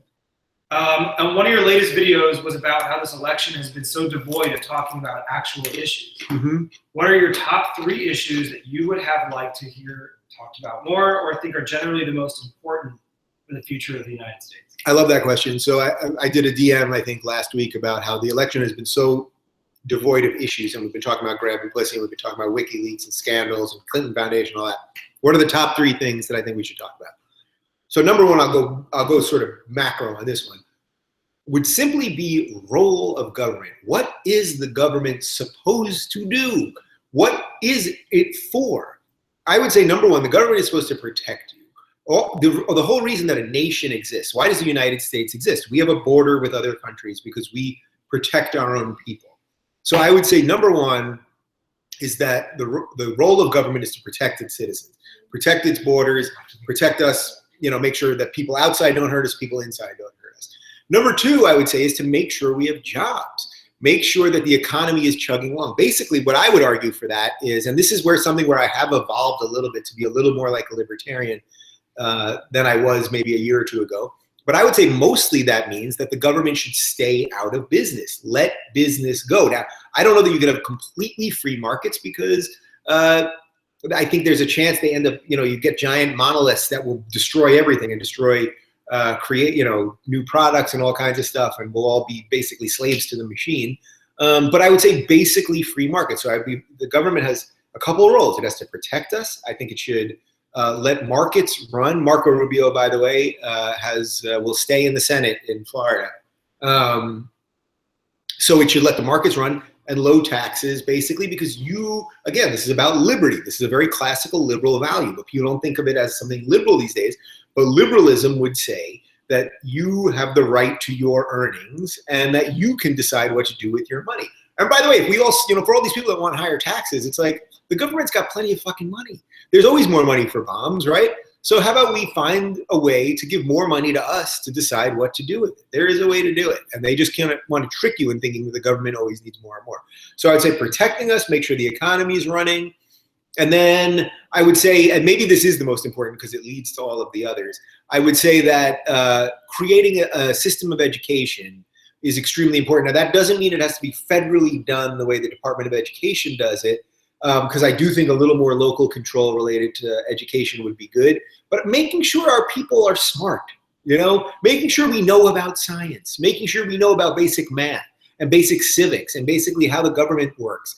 These are important things. And when you have an informed electorate, you won't nominate terrible people. So we need to try to have an education system that actually rewards people for knowledge and doesn't feel so dumb all the time. What do you think about ballot proposals that have extra stuff added to them that prevent you from voting yes or no? That's a great question, and I felt that very much in my voting process today. You guys asked really good questions. So the question was basically, what do you think about these ballot proposals where they load in all of this other shit and you suddenly don't know what you're voting for?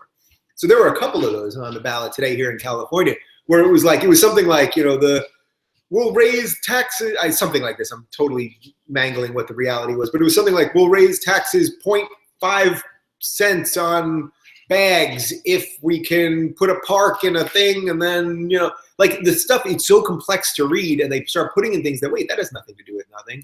So I tried today, basically, I will tell you, I did vote for the thing to legalize marijuana in California. But then most of the other measures, I voted for something to abolish the death penalty. I just don't believe the state should have the right to kill people. But pretty much everything else, although I can't say for sure that it was everything else. I tried to vote for things that wouldn't have increased taxes, basically, was the way I went about doing it. What are your thoughts about Prop 60, which is the condom and porn?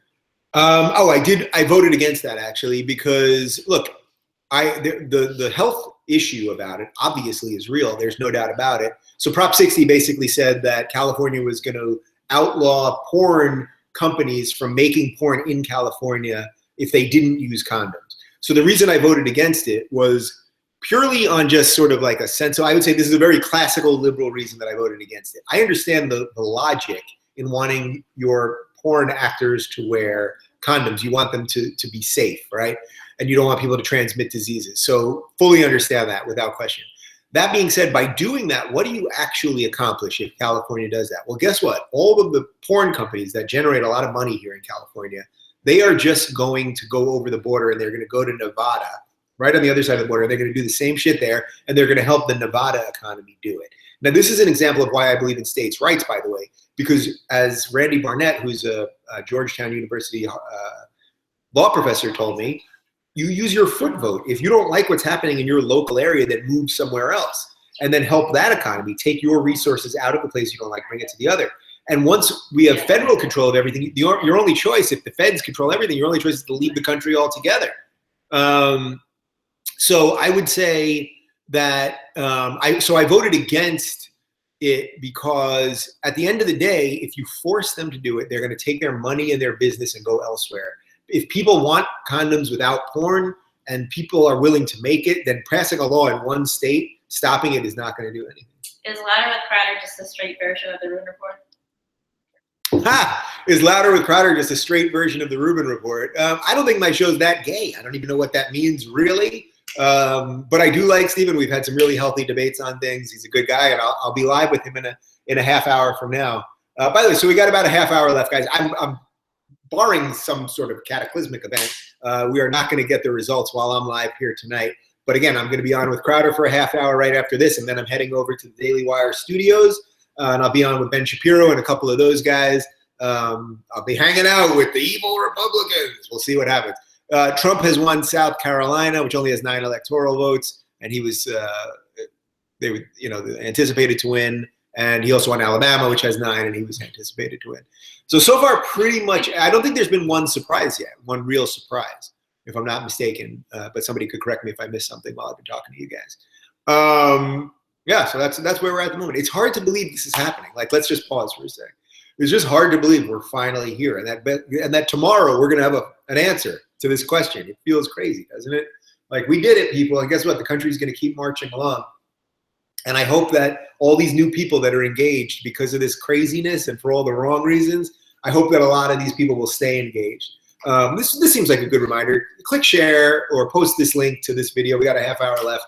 Share some, if you like some of these ideas that I talk about, share this stuff with your friends, because that's how we'll grow some alternative movement to the nonsense that we're bludgeoned with daily. How is Wolf Blitzer still on here? Like, how does he still have a job? That's just a me question. Amira just said, how is Wolf Blitzer on here? How does he still have a job? It's like, he's such a robot. Yeah, it's like, he's such a freaking robot. Meanwhile, 70,000 votes with 91% in has Trump over Clinton in Florida, which is huge. I mean, that really could be something massive tonight.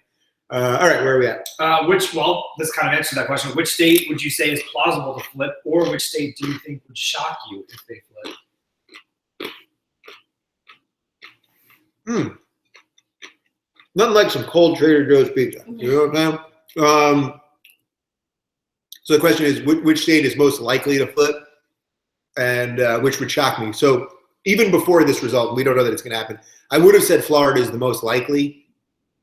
I recently was with some relatives on the husband side, an older generation that were big Trump people, and I didn't really understand why. And then I talked to them about a few things, and I got a sense that feeling was out there in certain parts of Florida. So I would have probably said Florida. Florida does skew older, obviously, a lot of retirement people down there, Del Boca Vista and such. So Florida would have been the one I would have guessed would flip. One that's interesting right now is that Virginia, which I think somebody on CNN earlier said was Hillary Clinton's firewall. Trump's winning by about 140,000 votes there, which is a lot because Virginia is not a huge state. I don't think Kane's ever lost when he's been on a ballot. Oh, and Kane has never lost when he's been on a ballot in Virginia, but he might be losing now. By the way, I'm pretty sure that John King humps that wall, that magic wall. He's been there all Yeah, he just stands in front of that wall and he's like drooling. He's like looking at it like, we're going to commercial, baby. All right, where are we at? Dave, are you worried about massive immigration like Europe's with the Hillary win? I think this is a fair question, and I've tried to address it somewhat and talk about it with some of my guests, and people get so angry when you talk about this. So the question was about immigration, and do I think that America will have a flood of immigrants the way that Europe did if Hillary gets in? Now, first off, look, you got to understand there's a different geographic situation. Just understand the geography of it, that a lot of these people from Syria, and by the way, a lot of the immigrants, when people talk about immigrants or refugees, they're talking about migrants from all kinds of other countries that are trying to take advantage of the refugee situation to get into other countries. But there's a geographic thing there, because what's happening is a lot of people come from Syria, they get into Turkey, and Turkey just basically opened the floodgates and let everybody in. They started letting them through Greece and letting them through, basically go through all of Europe and then end up everywhere, end up in Belgium and Paris and all these other places. So we're not connected to them. There's water between us. So there's a different geographical thing. That's just a fact. As I talked about with Rita Panahi from the Herald Sun, she's in Australia. Australia is surrounded by water. They've taken in a lot of immigrants over the years. She's an Iranian immigrant herself. But there's different things. When you have geography does play a factor in this stuff. So do I think Hillary will flood America with immigrants? Look, the only reason that would matter really is if these people are a threat. Now, ISIS has said we are going to try to send in people with the immigrants. Do we trust our vetting process? I personally don't trust our vetting process. It seems incredibly untransparent. We have no idea. We also know that the people who shot up San Bernardino were on a watch list. We know that the guy who did the Pulse nightclub shooting was on a watch list. So like, are our systems, the guys that did the Boston bombing were on a list. So like, is our system prepared to deal with this is the question. I don't know. And then there's an economic component to it too. Germany, there's a huge strain on the German economic system right now. Germany, because of their history, which has a lot to do with xenophobia because of the Holocaust, they opened their doors thinking they were doing the right thing. And I think a lot of people regret what they did, and Merkel could be on the way out because of it. So do I think Hillary's going to just flood America with refugees? My guess is that she certainly would have more than Trump, no doubt about that. And the question is, do we vet these people properly? And I don't know that we do. So it's sort of one of those, it's like a hot button thing where we don't know what they're going to do. when they're in office. But I think most people in Europe would have done something differently than they got, and that's why Europe is having so many problems. And we have to have an honest discussion about it. If every time someone says, "Well, I'm more for closed borders," or "I want to sort out our vetting first," or "I want to deal with the illegal immigrants that are here right now first," if your response is, "Well, you're racist," well, guess what? Then somebody's going to come in with an easy answer and say, "Build a wall with a casino on it." So there you go. Do you think there's something inherently designed about our voting system that causes almost every election to be partially neck to neck, no matter how bad a candidate is, or is it just more of a reflection of our country? That's really good, because the question was basically, is there something wrong with our system that every election seems like it's neck and neck? Like, if this was true, right? Let's say Donald Trump was the true racist, bigot, xenophobe, misogynist, pussy-grabbing, money laundering, evil bastard that the Hillary people would have you believe. If that was true, shouldn't she be up by 15 points right now easily? But this thing looks pretty damn close right now. He's now taken a full 1-point lead in Florida. So this is incredibly close right now. So if it was true, all of those terrible things, you'd imagine after 2 years of a campaign, we've had the longest campaign ever, you would think more people would be aware of it. So it's a little bit, I think it has more to do with just the two-party gridlock, and that's why we need more parties. And there are risks when you have a lot of parties. There are many countries in Europe that form coalition governments where you need X amount of parties to join a coalition government. And then sometimes the problem is that if you have 2 mandates, you have a lot of power, because if the coalition threshold is, let's say, 80 votes and you have 2, but you're the ones that put them at 79 and 80, you have a lot of power. So there's all kinds of problems in other systems too. So I'm fully acknowledging that. But that said, we need more choices. What we need, I think it would be great if the Democratic Party split into 2, and it was the progressives versus the old school Democrats, the liberals. And then you had the Republicans split into 2, and you had the Trump wing versus the conservative wing. Well, guess what? It might turn out that a coalition could be formed between liberals and conservatives that would suddenly be like, you know what? These guys, we disagree a little bit on taxes, on this, that, but they're not our enemy. So I think that's potentially the future of this, and I'm going to keep pushing for it because I think it would be a good idea. All right, where are we at? Do you think that Trump or Hillary could get impeached? Do I think that Trump or Hillary could get impeached? Look, they both will be scandal-ridden from day one, right? Hillary, with the emails and everything else, there is so much stuff there. There is so much there that you got to imagine the Republicans are going to use it. And with Trump, it's like, what other, I don't know. Look, it would be, I suppose it would be a little harder to impeach Trump because there isn't the body of work related to the government, but who knows what he's going to do. I think we're in for a messy 4 years. But again, that's why stay engaged right now. If you're feeling passionate about this, if you're feeling disgruntled or angry about this, stay engaged right now so that hopefully 4 years from now, we get some better people. Imagine if we had really good people, whoever you might think is good on this earth. Imagine if you walked into that booth today and really felt that someone, it's a gross system. It breeds bad people. It breeds dishonesty, all that stuff. But imagine if we had the type of people that you felt were making us better and being more honest. That is not the system we have right now, unfortunately. Any thoughts on runoff or preferential voting? America's first past the post system means with 2 awful candidates, you have to pick one or waste your vote. Here in Australia, you can say one is the least worst while endorsing someone else. Make sense to you? I don't really know too much about that. It was something about runoff or preferential voting. Runoff or preferential voting, which they have in Australia. I don't know much about it. I will do a little research. I've had 2 Australians on recently. They should have taught me that. That was Rita and Andrew Bogut from the NBA. So I'll definitely learn more of that. All right, guys, we got about 20 minutes left here. Then I'm jumping over to Crowder, and then I'm heading over to the Daily Wire studios with Ben Shapiro. Hope you're getting a little more out of this than you're getting from Robot Wolf Blitzer and John King, who's humping the magic wall over there, and the rest of these guys. Hey guys, confused Brit here. Can anyone tell how Trump is winning the popular vote right now with fewer electoral votes? Yeah. So can you just explain how that works? Okay, so confused Brit, how is Trump winning the popular vote and losing the electoral vote?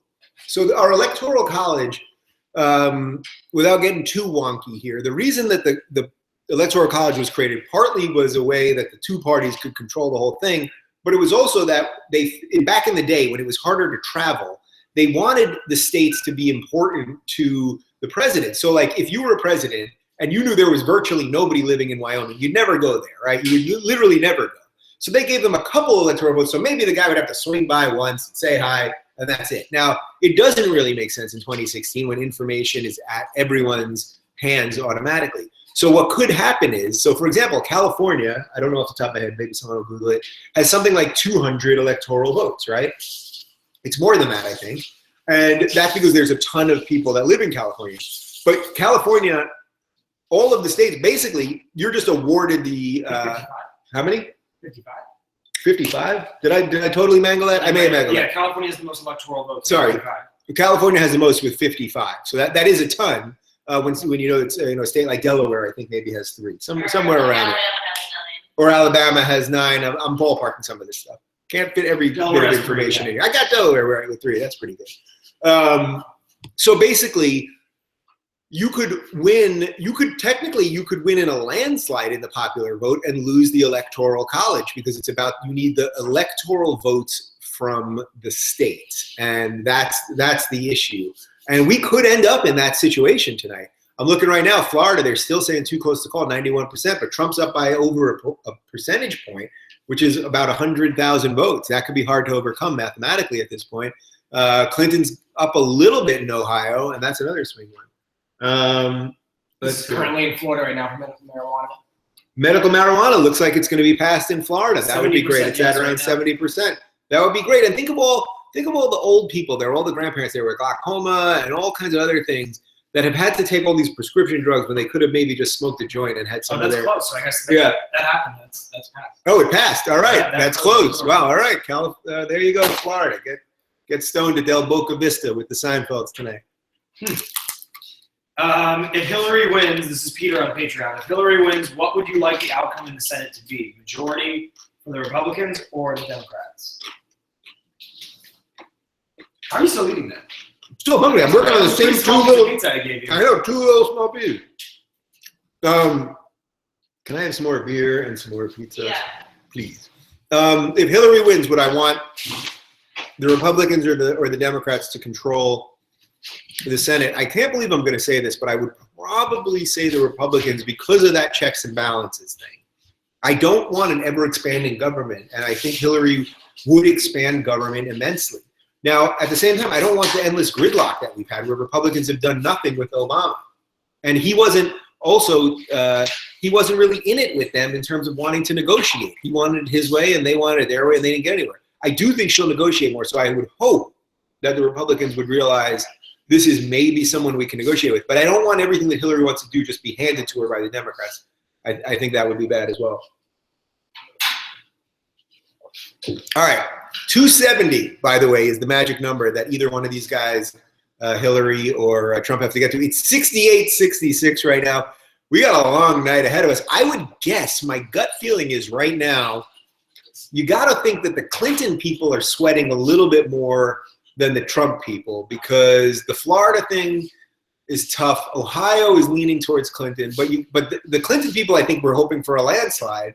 And it's certainly not looking like it's going to be a landslide. It might be a landslide electorally at the end of this thing if she somehow bounces back Florida, keeps Ohio, etc. But this isn't going to be an electoral. This isn't going to be a popular vote landslide. No doubt about that. North Carolina, Clinton's up by a little bit. Yeah, we got something interesting on our hands. It's fun. This is what it's all about, people. This is what. Being in civilization in 2016 and picking our leaders that will shape our lives and all that good stuff. That's what it's all about. All right, I've been delivered fresh pizza. I've been delivered fresh beer. What a day. What a day. Okay. Let's see here. What you got for me? You may have just answered this and maybe I missed it, but do you think that the Electoral College is obsolete? So that goes off the previous question. Do I think the Electoral College is obsolete? It's really hard to change a system that's worked for so long. I would say that basically it is at this point because everyone's vote is the same. Everyone's vote counts as much, whether you live in Montana, with very few people around you, or whether you live in California with a ton of people, the person who wins the popular vote, you got more votes than your opponent, you probably should be the president. As I just said a second ago, we may not have that situation tonight. And we, 8 years ago, not 8 years ago, what was it? That was Clinton Bush. That was, or not Clinton Bush, Gore versus, Gore versus Bush. That was a long time ago. 16 years ago. It's hard to believe it was so long ago. Gore won the popular vote and lost the Electoral College. So we have to do some things to make the system a little better. And hopefully the frustration of this election will get us there. This is something I was wondering too. So if Clinton wins, is she immune to the FBI and her email stuff? What happens with all of these? No, I don't think so at all. The question is, if Clinton wins, is she immune to the FBI in all the email stuff? I don't think so at all. I think that any investigation that's pending or anything that's really going on, or if new information came to light or whatever it is, I think that's all fully legit. I don't think you get diplomatic immunity by being the president. If anything, there'll be more scrutiny on those things. And that's been one of my concerns about this all along, which is we don't know exactly what else is out there. We don't know if WikiLeaks has more or if or whatever. And it's like she could get into office and there could be some pretty scary stuff coming down the pipe. What do you think the next thing coming down the pipeline is? The next thing coming down the pipeline, just real quick. Trump has taken over a 2-point lead now. Oh, no, just about a 2-point lead in Florida. And how many are reporting? So that's kind of interesting. We're still at 91%. The next big thing coming down the pike, I gotta believe that there's going to be some sort of third party, third way come out of this thing.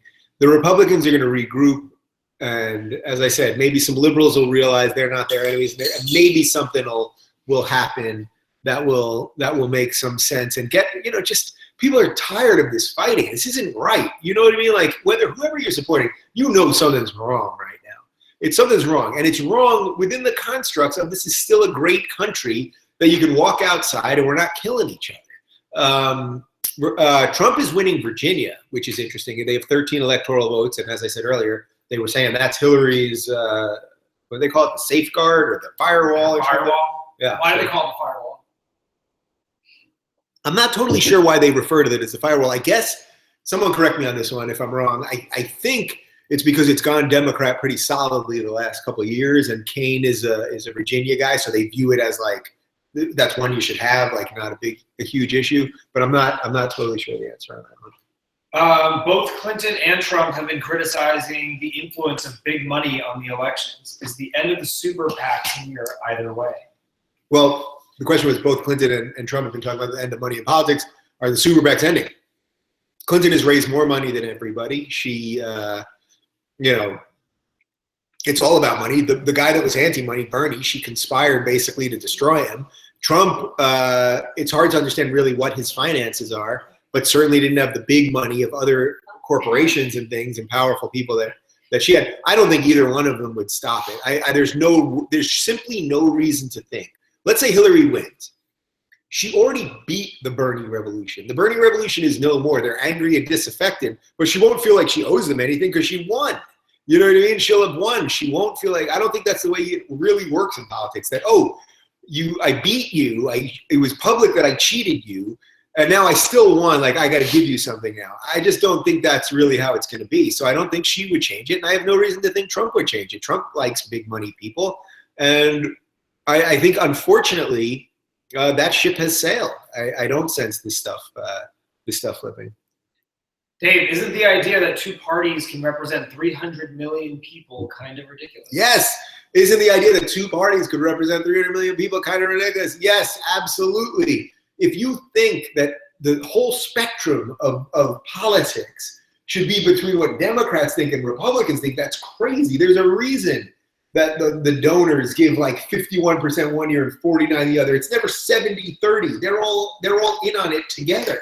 So that's what's happening. Or you could turn on CNN. You can either watch me right now, or I highly recommend you turn on CNN and watch Gloria Borger, who has never said anything interesting ever, who uses anonymous sources. Oh, my source on Capitol Hill told me that. Oh, my source, and I was in the bathroom over at the hotel there, and somebody said this. Then you have David Axelrod, who is a former Obama campaign guy. They do have Michael Sperkanish on there, who I do think is pretty decent. Dave, do you think that Trump is more liberal than Hillary is conservative? That's interesting. Do I think that Trump is more liberal than Hillary is conservative? Well, again, this goes to the issue of the core of Trump and what's there. We know he wants to win, and I think that's enough for some people. We know he wants to win. But what is at the core of him? Does he just, like, I think if he got into office, he would not be trying to really flip abortion or stop gay marriage or any of this stuff. So in certain way, and I don't think he'd feel beholden to the Christian conservatives, I think he would do what he thinks is popular. And I think most of those things probably would be, somewhat liberal. As for Hillary, do I think she's more conservative? It really depends on what you mean by conservative, I guess, at the moment. I mean, conservative, I think she's pretty left in most things related to taxes or gay marriage or a couple of those other things. But she's not for legalizing weed, which is extremely disappointing, even at a medicinal level. So do I think she's more right? I guess she's a little more right when it comes to foreign policy. She's a little more right maybe with the money in politics stuff, maybe, but I don't know. That's not really a right-left issue. So, it's a hard question to answer because we just don't know what Trump's moral center is after winning. We know he wants to win, but after that, we just don't know. So somebody chimed in on Patreon and said they call it a firewall because if she wins, then, as is likely, then Trump has next to no chance. But if Trump wins just one, then he has a very good chance to win the election. So it sounds like the reason they're saying firewall is that because if Hillary wins Virginia, there's a very little chance. I guess Trump's paths start really getting cut off. At the moment, it looks like Trump's going to win Virginia, or it's pretty damn close. Michigan's looking pretty close too, but only 9% are in. So right now, the firewall thing has to be feeling pretty good for the Trump people at the moment. Okay, so you have about 7 minutes left. 7 minutes left, people, and then I'm jumping on with Crowder, heading over to the Daily Wire studios with Ben Shapiro and team. Somebody says on Patreon that you're the Majid Nawaz of the left. I'm the Majid Nawaz of the left. Is Majid Nawaz a liberal? Majid is a liberal. Well, first off, any comparison to Majid is extremely nice, and he's really one of my heroes.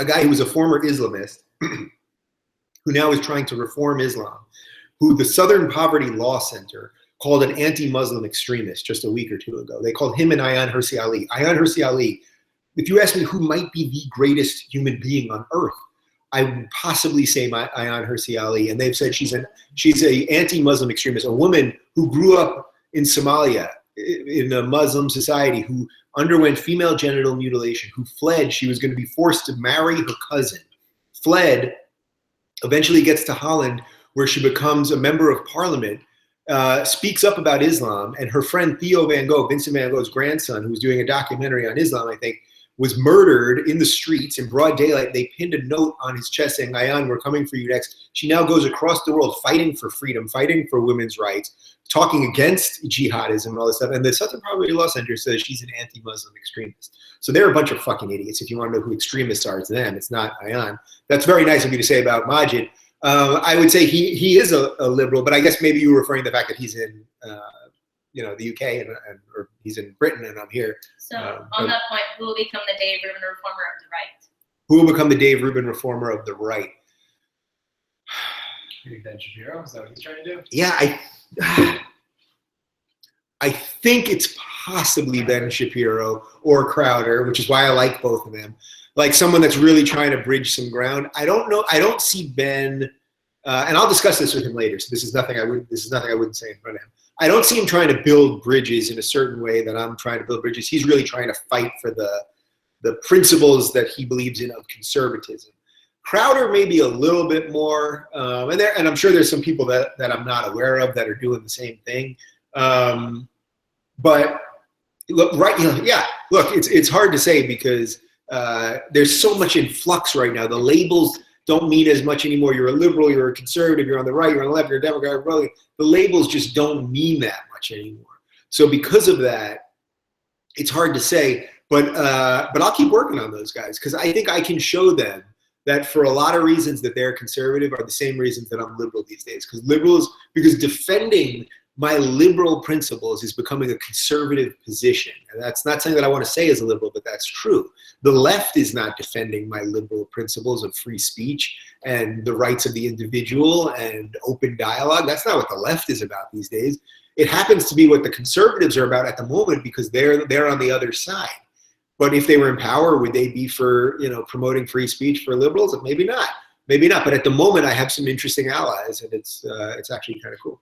What time are you actually on Crowder? Okay, I'm on Crowder at 6. All right, so this Where is do they the find last question. Okay, so this is, what's that? Where do they find you on these things? All right, so Crowder, I'll be on with Crowder in about 4 minutes over on his channel. It's called Louder with Crowder on YouTube, so just pop it in there. And then YouTube/Stephen Crowder. it's YouTube/Stephen Crowder. And then after that, I have like a 20-minute break or something. I got to get to the studio, and then I'll be over with Shapiro and Company. Anyway, so I'll just give you my final thoughts here. And that's in the Daily Wire. And that's over with the Daily Wire. One last question, or you just want to? Yeah, one last question, and then I'll wrap. Will you be excited if Gary Johnson gets 5%, giving the Libertarian Party federal funds for the next election?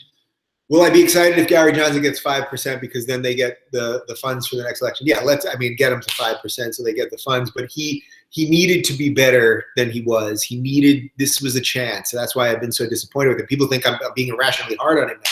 He needed to be better, to lay out libertarian principles cleanly and honestly and clearly, and have a better sense and command of the issues. That would have done so much good this time around, and unfortunately this one time. Anyway, my last thoughts here before I jump off. We got a long night ahead of us. This is really, really interesting. Ohio is now within 0.1%. Jesus.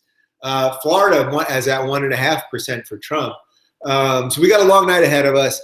Look, no matter what happens, so this is my final thought on this for now, but I'll probably jump. I may do another one of these later when I get back if this thing's going later tonight. My final thought is we're all Americans tomorrow.